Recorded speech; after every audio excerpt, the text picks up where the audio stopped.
Hello student, আজকে আমি class 11-এর friction চ্যাপ্টারের একটি বিষয় আমরা নিয়ে আলোচনা করব।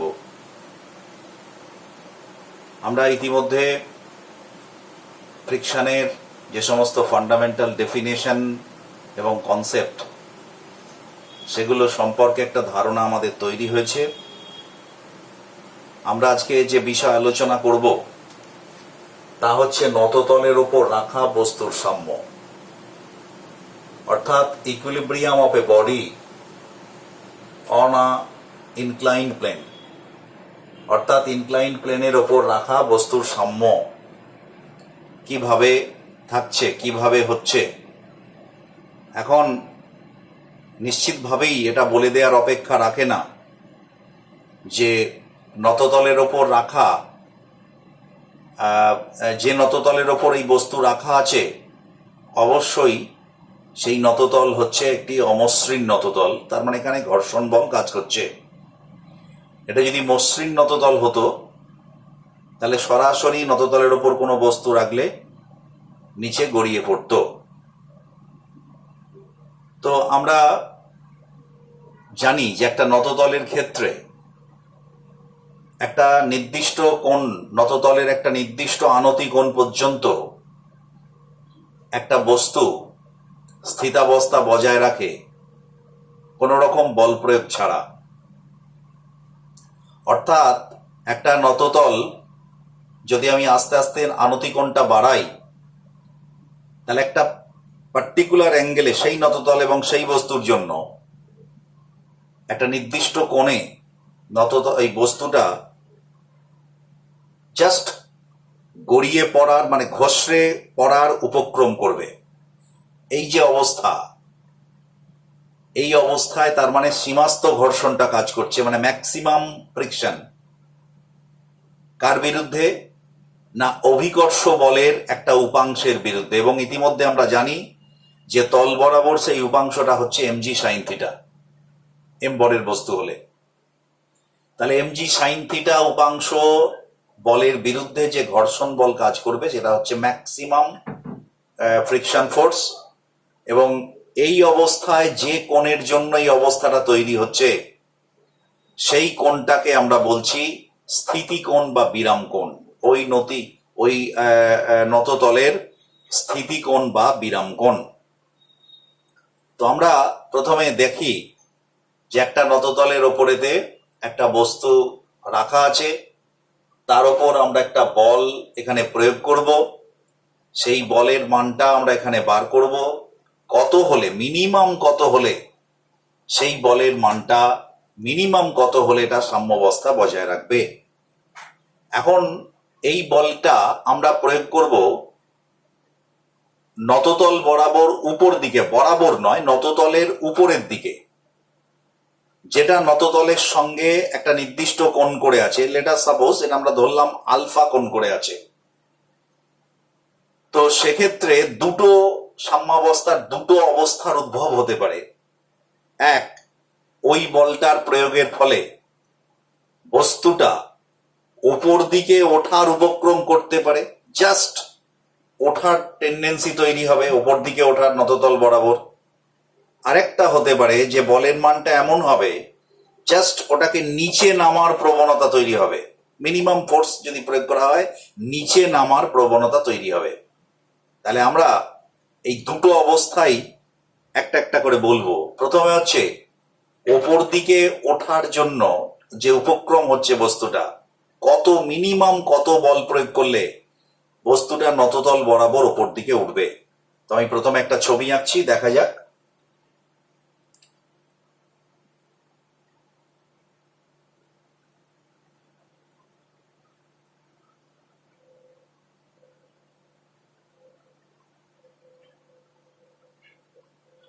অবশ্যই এইদিকে mg বল কাজ করবে। এই কোণটার মান আমি মনে করলাম থিটা। আমরা এটা দুটো উপাংশে বিভাজন করলাম, এই একটা উপাংশ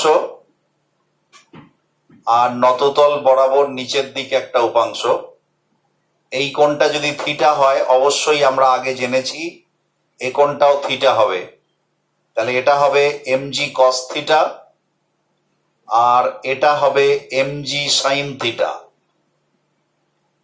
আর তল মানে নততলের লম্ব দিকে এই বস্তুর ওপর যে প্রতিক্রিয়া বল কাজ করবে সেটা হলো n এই দিকে। এবার আমি একটা বল প্রয়োগ করব, ধরে নিলাম এই নততলের সঙ্গে আলফা কোণ করে আমি একটা এফ বল প্রয়োগ করলাম, এই কোণটা হচ্ছে আলফা। তাহলে এইটাকে আমি দুভাগে ভাগ করে নিচ্ছি উপাংশে, একটা হচ্ছে নততল বরাবর, এটা হচ্ছে এফ কস আলফা, আর এই দিকে হচ্ছে এফ সাইন আলফা। তাহলে দেখা গেল যে যখন আমরা এই বলটা প্রয়োগ করিনি তখন নর্মাল যে এমজির যে উপাংশগুলো অর্থাৎ MG cos theta, MG sine theta আর তলের লম্ব দিকে এর ওপর যে প্রতিক্রিয়া বল এন, কিন্তু যখন আমি নততলের সঙ্গে আলফা কোণ করে এই বলটা এফ বল প্রয়োগ করলাম, সেই বলটার কার্যকারিতা লক্ষ্য করার জন্য আমি দুভাগে ভাগ করে নিলাম, একটা তল বরাবর, তার মানে এটা আলফা হলে এটা এফ কস আলফা আর এটা হচ্ছে এফ সাইন আলফা। এইবার প্রশ্ন হচ্ছে যে এবার এই পরিস্থিতিতে দুটো জিনিসের উদ্ভব হতে পারে কি? আমি বলছি 1 নম্বর পরিস্থিতি হচ্ছে বস্তুটি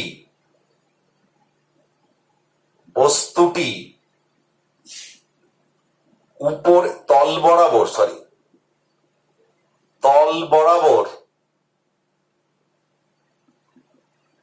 উপরে ওঠার প্রবণতা তৈরি হতে পারে, মানে জাস্ট ওপর দিকে উঠবে। আর 2 নম্বর হচ্ছে বস্তুটি তল বরাবর নিচে নামার, ওঠার উপক্রম, লিখি এটা ভালো হবে, ওঠার উপক্রম করবে আর নিচের তল বরাবর নিচে নামার উপক্রম করবে।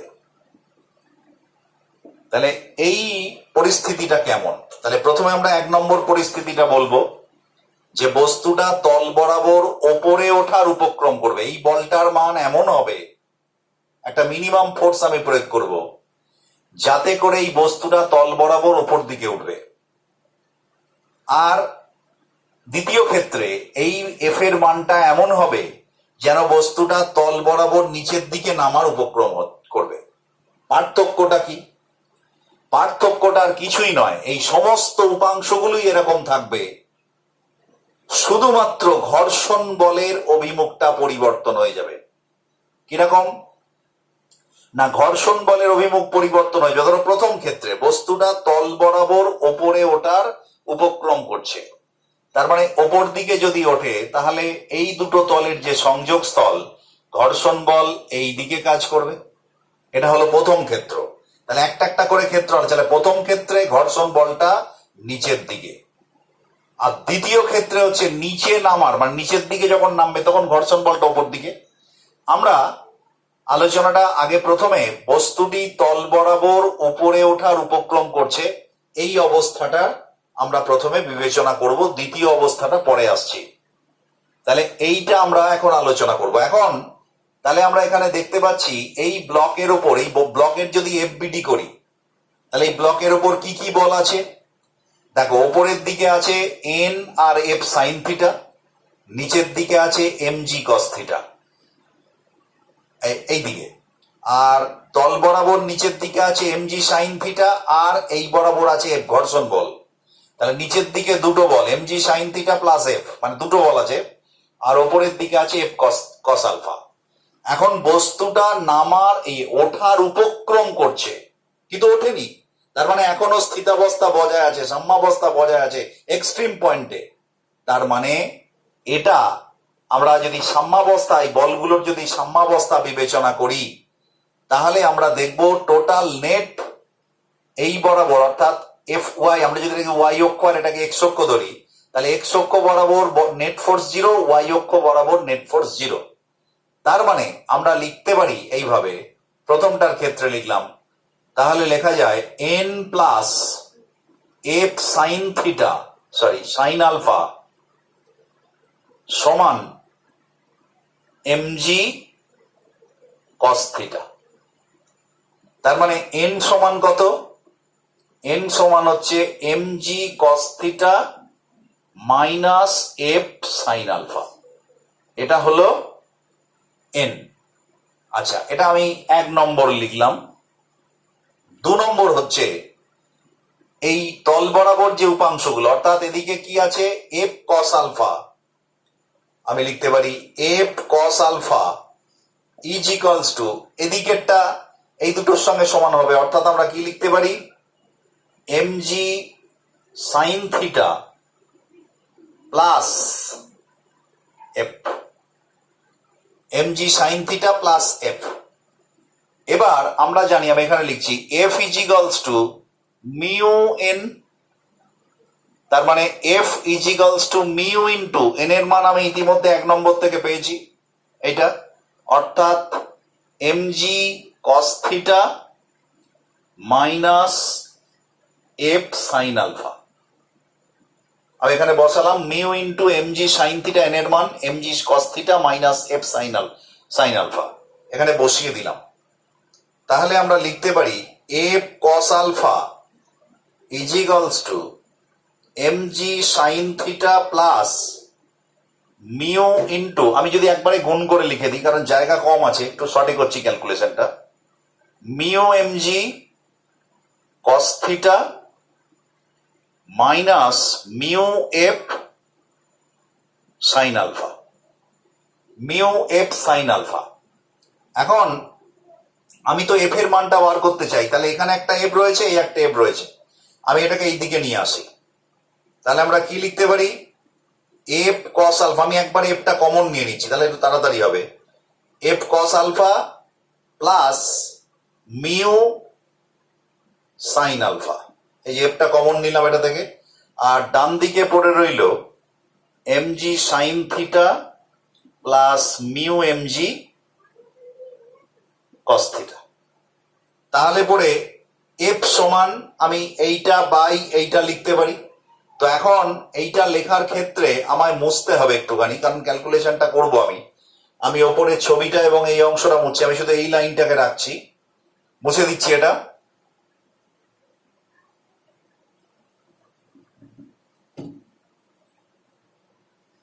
তাহলে এখানে এফ সমান আমরা লিখতে পারি সরাসরি mg sine theta plus mu mg cos theta divided by cos alpha plus mu sine alpha. এখন এই যে মিউ, আমরা বলেছি যে আমরা এর আগে প্রমাণ করেছি, দেখবে যে মিউ সমান হচ্ছে ট্যান ফাই, মিউ সমান ট্যান ফাই, যেখানে ফাই হলো বিরাম কোণ। আমরা ইতিমধ্যে দেখবে প্রমাণ করেছি যে ফাই হলো বিরাম কোণ, তাহলে মিউ সমান ট্যান ফাই। আমরা যদি এই মানটা এখানে বসাই তাহলে এফ সমান mg সাইন থিটা প্লাস, আমি একবারে ট্যান ফাইটাকে লিখছি sine phi by cos phi into mg cos theta divided by cos alpha plus sine phi by cos phi into sine alpha. আমরা উভয় পক্ষে লব এবং হরেতে আমরা কস থিটা যদি লসাগু করি আর mgটা দেখো ওপর থেকে কমন নিয়ে নিই, তাহলে mg ইন্টু এটা যদি লসাগু করি তাহলে sine theta cos phi plus cos theta sine phi পাই, এখান থেকেও একইভাবে পাই যে cos theta cos alpha cos phi plus sine alpha sine phi আমরা লিখতে পারি। তাহলে আমি পরের দুটো লাইন এখানে আবার মুছছি। তাহলে আমরা যেটা দেখতে পাচ্ছি, তাহলে F is equals to mg মানে ডব্লিউ, আমি ওজন লিখতে পারি, তাহলে W into sine theta cos phi cos theta sine phi. তোমরা নিশ্চিত ইতিমধ্যে জানো যে sine A cos B plus cos A sine B মানে sine of A plus B, তার মানে theta plus phi divided by cos alpha sine theta মানে cos A sine B, sorry cos A cos B sine A sine B, তার মানে এর ফর্মুলাটা হচ্ছে cos of A minus B. তার মানে this is F, the expression of F. অর্থাৎ আমরা যদি নততলের সঙ্গে, ছবিটা একটু মনে করতে হবে, আমরা যদি নততলের সঙ্গে আলফা কোণ করে ওই একটা বল যদি প্রয়োগ করি এবং বস্তুটা যদি নিচে নামার উপক্রম হয়, সরি ওপরে ওঠার উপক্রম হয়, তাহলে পরে সেই বলটার পরিমাণ হতে হবে এইটা, অর্থাৎ এটা এক্সপ্রেশন। এবার মিনিমাম ফোর্স আমরা বার করবো যে মিনিমাম কত বল প্রয়োগ করলে বস্তুটা উপরে উঠবে। তাহলে দেখো এই এক্সপ্রেশনে তোমরা দেখতে পাচ্ছ যেখানে মিনিমাম হতে গেলে, এফ কে মিনিমাম হতে গেলে নিচেরটা হচ্ছে ম্যাক্সিমাম হতে হবে। তাহলে cos theta alpha minus phi মানে এটা তো একটা কসের একটা মান, কসের কোথায় ম্যাক্সিমাম ভ্যালু হয়? কস জিরোতে। তার মানে কস অফ যদি alpha minus phi is equals to zero হয়, তার মানে কস জিরো মানে 1, this is the highest value of cos theta. তার মানে তখন এফ হবে মিনিমাম। তাহলে আমরা লিখতে পারি F will be minimum when cos of alpha minus phi is maximum. Maximum. তাহলে maximum cos of alpha minus phi is equals to তার মানে 1, তার মানে cos 0, তার মানে alpha minus phi is equals to 0, অতএব alpha is equals to phi। অর্থাৎ কখন এফ এর মানটাকে অক্ষুণ্ণ রেখে কিভাবে বলটা প্রয়োগ করলে সব থেকে কম বল প্রয়োগ করে ওই বস্তুটাকে ওপরে ওঠানো যাবে, তার শর্তটা হচ্ছে alpha is equals to phi. Alpha মানে যে কোণে, নততলের সঙ্গে যে কোণে আমরা বলটা প্রয়োগ করেছিলাম, আর ফাই মানে হচ্ছে ওই নততলের জন্য বিরাম কোণ। তার মানে নততলের সঙ্গে যদি ওই বলটাকে বিরাম কোণের সমান করে যদি আমরা প্রয়োগ করি ওই বস্তুর ওপর, তাহলে সব থেকে কম বল প্রয়োগ করে ওপরে ওঠানো যাবে। এবং সেই কম বলের মান কত না, সেই কম বলের মান হচ্ছে এইটা ম্যাক্সিমাম মানে 1, তার মানে F minimum is equals to W into sine theta plus phi. কারণ এটা 1, cos alpha minus theta is equals to 1 হলে তবে তো ম্যাক্সিমাম হয়, মিনিমাম হয়। তার মানে এফ মিনিমাম সমান W into sine of theta plus phi, অর্থাৎ এটা হবে মিনিমাম ভ্যালু অফ এফ, যাতে করে ওই যে নততলের ওপর রাখা বস্তুটাকে ওপরে ওঠানো সম্ভব হবে। এটা হচ্ছে মিনিমাম ভ্যালু অফ এফ, সব থেকে কম বল প্রয়োগ করে করা যেতে পারে। তাহলে আমরা নততলের ওপর একটা বস্তুকে রেখে তার সাম্যাবস্থা বিবেচনা করতে গিয়ে আমরা যে বিষয়ের দুটো মানে আমরা ক্ষেত্রের অবতারণা করেছিলাম। প্রথম ক্ষেত্র ছিল যে বস্তুটা যদি ওপর দিকে ওঠার উপক্রম করে, তাহলে পরে সেক্ষেত্রে মিনিমাম ভ্যালুটা কত হবে এফ এর, সেটা আমরা দেখলাম।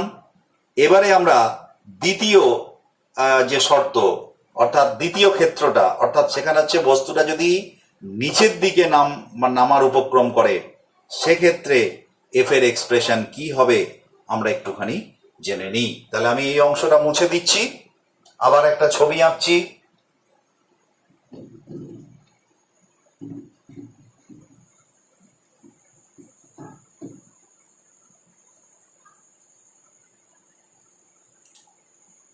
তাহলে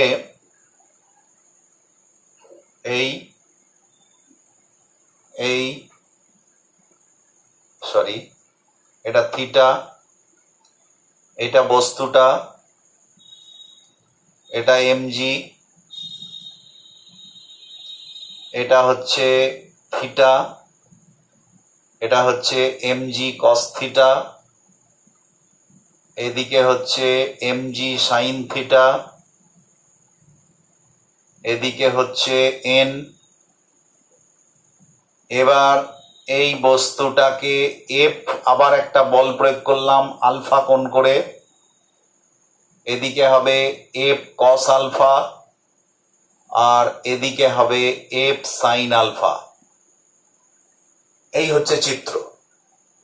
এখন প্রশ্ন হচ্ছে যে এবারে বস্তুর দ্বিতীয় শর্ত হচ্ছে বস্তুটা নিচের দিকে নামার উপক্রম করবে। তার মানে গতিটা যদি নিচের দিকে হয়, এই বস্তুর উপর ঘর্ষণ বলটা কোন দিকে প্রযুক্ত হবে? গতির বিরুদ্ধে, অর্থাৎ এই দিকে ঘর্ষণ বলটা প্রযুক্ত হবে। তাহলে পরে আবার সেই সাম্যাবস্থার শর্ত থেকে আমরা লিখতে পারি যে n plus f sin alpha is equals to mg cos theta, অতএব n is equals to mg cos theta minus f sin alpha. এটা 1 নম্বর। আর এদিকে এদিকে যদি আমরা শর্তটা লিখি তাহলে আমরা লিখব f cos alpha plus f is equals to mg sin theta. এই এফটা কিন্তু ঘর্ষণ বল। তার মানে আমরা আবার এখানে একটু বার করে নিই, ঘর্ষণ বল F is equals to mu N, আবার F is equals to mu into N এর মানটা আমরা বার করে ফেলেছি, mg cos theta mg cos theta minus f sin alpha. আমরা যদি এখানে বসিয়ে দিই তাহলে f cos theta plus mu into mg cos theta minus f sin alpha is equals to mg sin theta.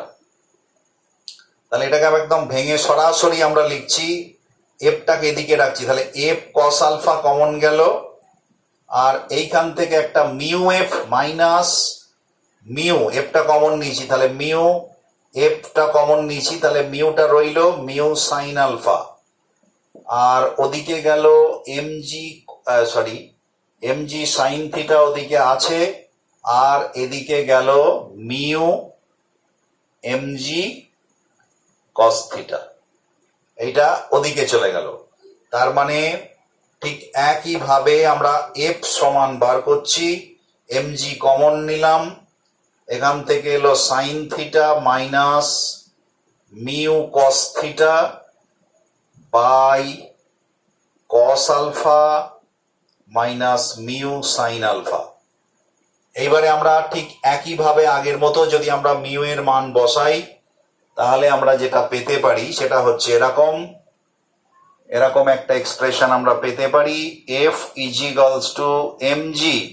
আমি এখানে সরাসরি বসিয়ে একবারে করে দিচ্ছি, তাহলে এখানে পাবো আমরা mg into sine theta cos phi, যেখানে ফাই হচ্ছে বিরাম কোণ, minus cos theta sine phi divided by cos alpha cos theta minus sine alpha sine theta, sine phi cos phi sine phi. ঠিক আছে, তার মানে f is equals to w into sine of cos a sine b sine a cos b, তার মানে sine of theta minus phi divided by এখানে হচ্ছে cos of alpha plus phi. ঠিক আছে, তাহলে এই হলো এফ এর এক্সপ্রেশন।